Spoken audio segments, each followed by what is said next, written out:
The Psi Kappa Alpha Psychology Club regularly brings in speakers to talk about a variety of current subjects. The most recent was Dr. David Schneider, speaking on the concept of the other.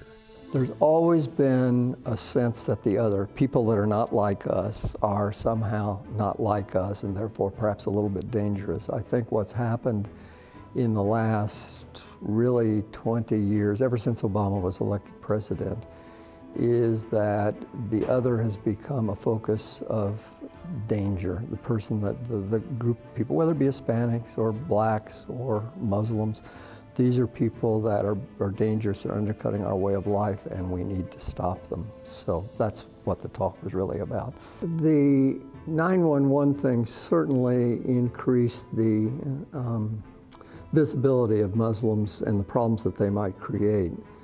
I don't think right away there was this huge outpouring of hatred from, there wasn't some sort, I mean, there's always idiots, but I mean, I don't think that, generally speaking, what I'll call mainstream politicians were into that as much. But I think gradually over time, it's been Muslims and of course Hispanics, and that's been Trump's contribution, has been the Hispanics.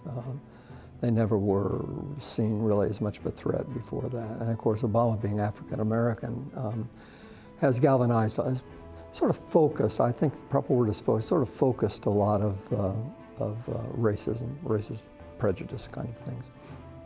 I've been around long enough to see massive changes in the way people talk about race in particular, but also gender. And the comment I made in the lecture was that starting back in 1940, when almost no Americans supported integration of neighborhoods or integration of schools, that's completely reversed now. Now, of course, some of the people that say they support it really don't, but by and large, I think a vast majority of Americans support it, if not enthusiastically, at least in some way. I think one of the big changes that I've seen is differences in the way we approach gender. The glass ceiling has been here forever and still exists, but we now have women that are CEOs of major companies. We didn't have that even 30 years ago. And that's been a really massive change. We have women in the military. We have women in places that they don't belong, so to speak. And of course, a lot of people still resent that and resist it.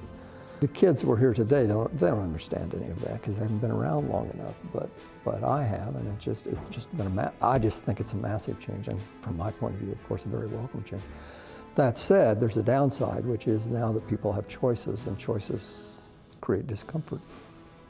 So one way to think about this is a lot of this stuff has just sort of been underground, it's just been percolating. It's talked about, you know, when you meet your buddies for coffee in the morning in some small town in Iowa, or I keep picking on Iowa, Nebraska, let's say Nebraska.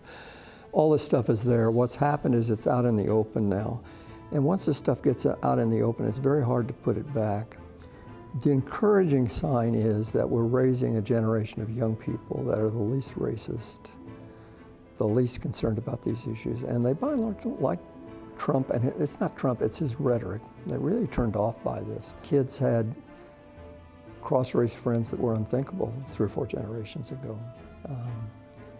And so I think there's hope in that regard. And I think if we manage to get a new president, whether it be Republican or Democrat, that lowers the rhetoric some, I think that will be helpful. But it's not going to go away in 2 years. It's going to be a lot longer than that, I think. And that's the thing that bothers me the most about this, is it's just, some genies you can't put back in the bottle, at least not very quickly. So, but then I'm old, and old people are supposed to be depressed about the future, so, you know. For HCC Beat, this is Randall Williams.